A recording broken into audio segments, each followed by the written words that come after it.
الحمد لله والصلاة والسلام على رسول الله وعلى آله وصحبه ومن والاه. رب اشرح لي صدري ويسر لي أمري واحلل عقدة من لساني يفقهوا قولي. السلام عليكم ورحمة الله وبركاته.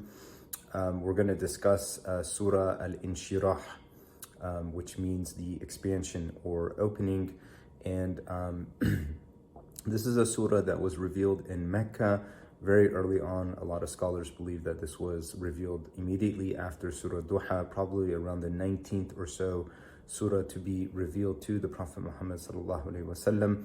And of course, in that case, it's revealed in the context of the Prophet Muhammad sallallahu alaihi wasallam having been separated from wahi for some time, even ridiculed by the people that he was inviting to Islam, for the reason of the wahi, the revelation not coming to him. وَدَّعَكَ رَبُّكَ, they used to say, your Lord has, kind of forsaken you. And then Surah Duha was revealed, and immediately after Surah Duha, Surah Al-Inshirah. And Surah Al-Inshirah begins just with that very concept of Inshirah, which Allah subhanahu wa ta'ala says here, Alam nashrah laka sadrak. Bismillah ar-Rahman ar-Rahim. Alam nashrah laka sadrak. Alam, did we not nashrah, open or expand sadrak, your chest. The word sharh in the Arabic language, it means to literally to cut something open, right? Linguistically speaking, it means to separate pieces of meat one from another through like some form of dissection. Infisalu ajza'i lahmi ba'duha an ba'd, for example, they would say in a linguistic sense. It also means to kind of expand. It can also mean relief. Inshirah can give this idea of relief, especially from a situation of turbulence or confusion, and that's something metaphorical, not physical. Now, all of these meanings have, potential carryover into this verse, because we know, for example, Rasulullah SAW, when he was a child, his chest actually was cut open, and his heart was taken out. In the hadith that's narrated in Sahih Muslim, in Sahih Bukhari, that Rasulullah's chest was cut open, and by the angel Gabriel, who came to him in the form of a man, while Rasulullah was playing with another boy, and the other boy was just terrified and ran and went and told Halima Sa'adiyah, and at that point she wanted to take Rasulullah back to Amina, his original mother, sallallahu alaihi wasallam. But this angel cut his chest open, took his heart out, right? Cleansed his heart, removed a morsel of flesh from it, the muqarrar al-wiswas, right? This place where shaitan gains access to your psyche by whispering to you, and threw it away, cleansed his heart with Zamzam water, put it back in, and sewed his chest back up. It's interesting. Anas bin Malik used to say that رَأَيْتُ أَثَرَ الشَّقَّ الصَّدْرِ عَلَى جِلْدِ رَسُولِ اللَّهِ صلى الله عليه وسلم. He said, I actually saw the scar from the splitting open of the chest of Rasulullah sallallahu alaihi wasallam. His Anas bin Malik was the servant radiallahu anhu of Rasulullah sallallahu alaihi wasallam. So this goes to show that that there actually was a real actual event of the Prophet's heart being taken out, his chest being split open, and his heart being cleansed, and that was a preparation for his prophethood.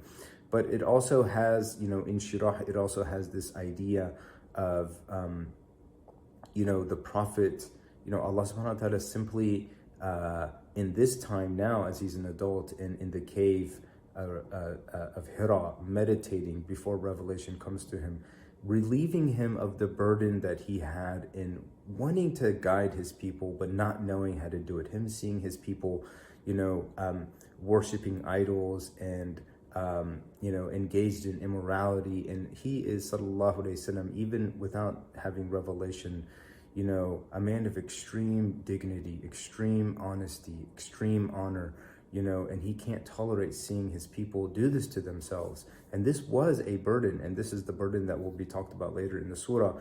But Allah subhanahu wa ta'ala is essentially now, after having given him guidance, saying that burden has been relieved. That's part of a sharh as well. Sharh can also here mean expanding the chest and making it more capable of receiving wisdom and understanding. This is why Allah subhanahu wa ta'ala says, وَمَنْ يُرِدِ اللَّهُ أَن يَهْدِيَهُ يَشْرَحْ صَدْرَهُ لِلْإِسْلَامِ. Whoever Allah wants to guide, He engages in sharh of his chest, which means that He opens His chest, literally expands it and makes it more capable of receiving wisdom and understanding. Musa alayhi salam, when he was told to go to Pharaoh, he says, Rabbi shrah li sadri wa yassir li amri, right? Oh Allah, expand my chest, i.e. give me more understanding, give me wisdom, and expand this chest of mine so I'm more capable of taking in everything. So Allah subhanahu wa ta'ala begins this, Alam nashrah laka sadrak. And then He says, وَوَضَعْنَا عَنْكَ وِزْرَكَ. Wada'na is here to remove. We removed anka from you, wizrak, your burden. Again, what is this burden? Some people say it's the burden of revelation having been cut off from him for some time, as the context of Surah Duha suggests.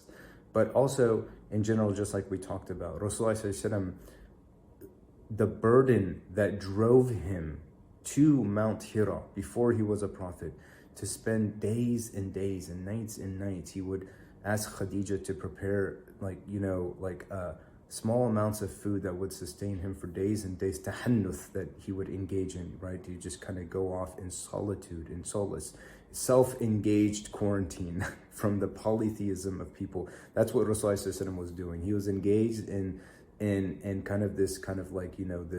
this spiritual quarantine, just separating himself from the polytheism of people because he knew it was wrong. And this was the burden. This was the burden that was on him. This burden of wanting to guide his people, but not knowing how to do it. According to Ibn Ashur in his Tahrir wa Tanwir, this was the burden that was on him.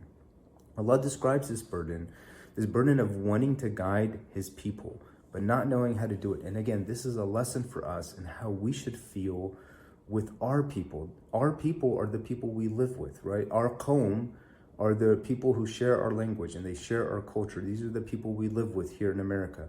It should feel like a burden on us that we want to guide them, but we can't necessarily do it, or we don't know how to do it. That should feel like a burden on us. Allah describes this burden on the Prophet Muhammad ﷺ as so heavy. He says, "Alladhi anqada dhahrak," in verse number 3.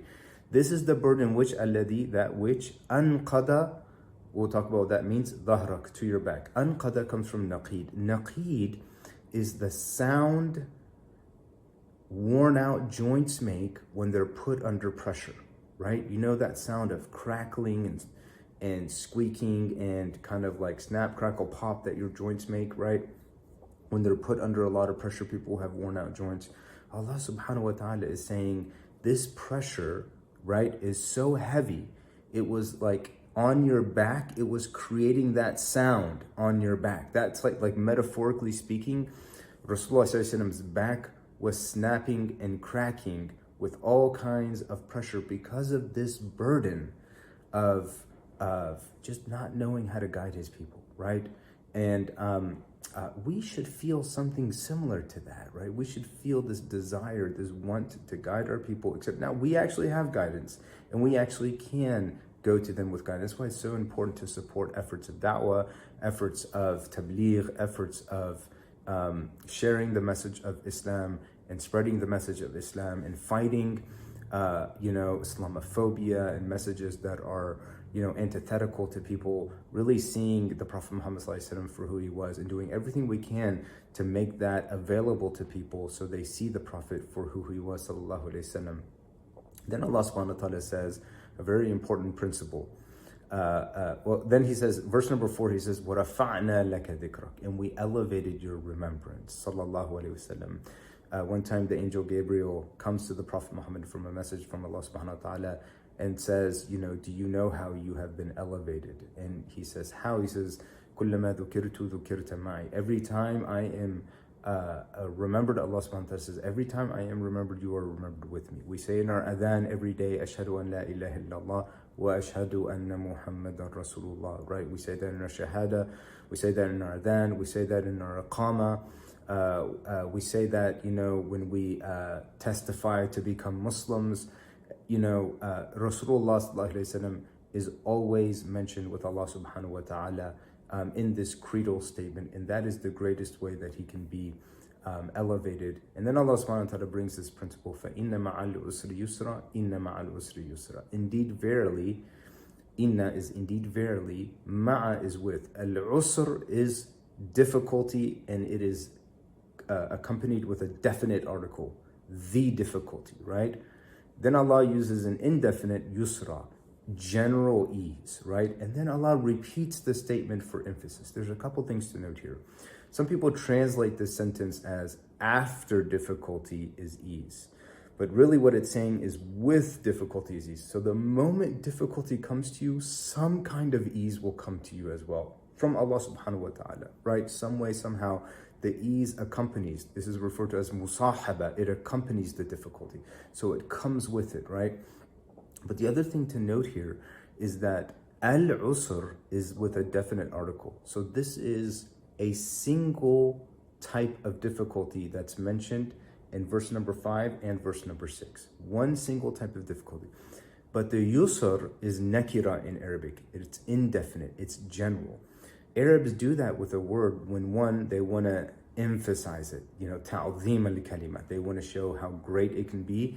And it's so great that you can't put a definite article on it. You have to leave it general because it can't be measured in any way, right? But also, the first verse, the ease that's mentioned in the first verse is different from the ease that's mentioned in the second verse, right? Because it's not accompanied with a definite article. So that means with every one single type of difficulty, right? Because the usr, the difficulty, has the usr, definite article in both verses. With every one single type of difficulty comes multiple kinds of ease, at least two kinds of ease, right? At least more than one. But in fact, Rasulullah says in a hadith, لَن تَغْلِبَ عُسْرٌ يُسْرَيْن. Never will one single type of difficulty overcome two types of ease. And with the Arabs, it's common that when you use tathniya, when you use the dual for a certain concept, sometimes what you mean by it is innumerable, not just two, right? So it could also mean that innumerable, many types of ease come with a single kind of not just different types of ease, but many kinds of ease come with a single kind of difficulty. And that's all in line with the maqasid of the Sharia. Allah subhanahu wa ta'ala says, يُرِيدُ اللَّهُ بِكُمُ الْيُسْرَ وَلَا يُرِيدُ بِكُمُ الْعُسْرَ. God wants things to be easy for you. He doesn't want things to be difficult for you. And Rasulullah ﷺ was never given an option to choose two things, إِلَّا أَخْتَرَ أَيْسَرَهُمَا, except that he would choose the easier of the two. And in our mabadi, in our maxims of usul al-fiqh, we have al-mushaqqa tajlib al-taysir. Whenever there's difficulty, the community has to come together to find ways to find ease. So then Allah subhanahu wa ta'ala says, فَإِذَا فَرَغْتَ فَانْصَبْ.